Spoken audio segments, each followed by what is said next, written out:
कोई अधोगति में मर गया, अचानक मर गया, अटैक में मर गया, चलता फिरता मर गया, गर्भ में मर गया, अधोगति में मर गया।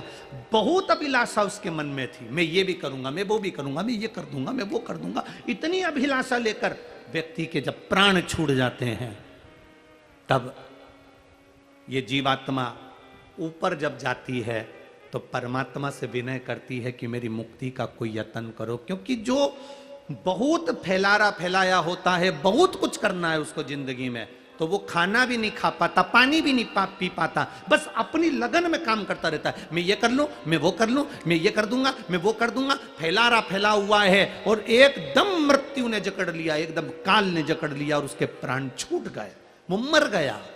मरने के बाद वो जीवात्मा, गरुड़ पुराण कह रही है, वो जीवात्मा उस परमात्मा से कहती है, अपने पूर्वजों से, अपने पितरों से कहती है कि मेरी मुक्ति, मैं भटकता रहा, ये भी करना है, वो भी करना है, मेरा चित्त एक जगह स्थिर नहीं हो पाया, अब मेरी मुक्ति का यत्न करो।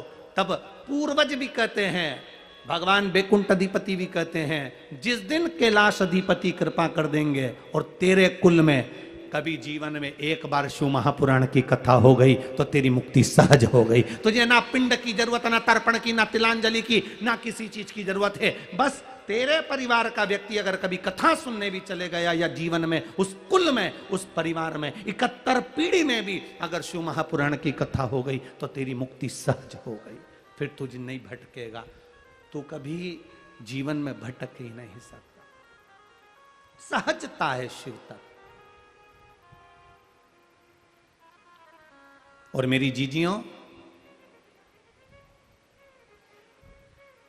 मेरी बहनों और मेरे भाई, मेरी माताएं जब इस कथा को सुनती हैं, उनका गर्भ, किसी किसी नारी का 3 महीने का, कोई 4 महीने का, कोई 5 महीने का, कोई 6 महीने का, कोई 8 महीने का गर्भ किसी का गिर जाता है, कोई कुंवारी अवस्था में मर जाता है।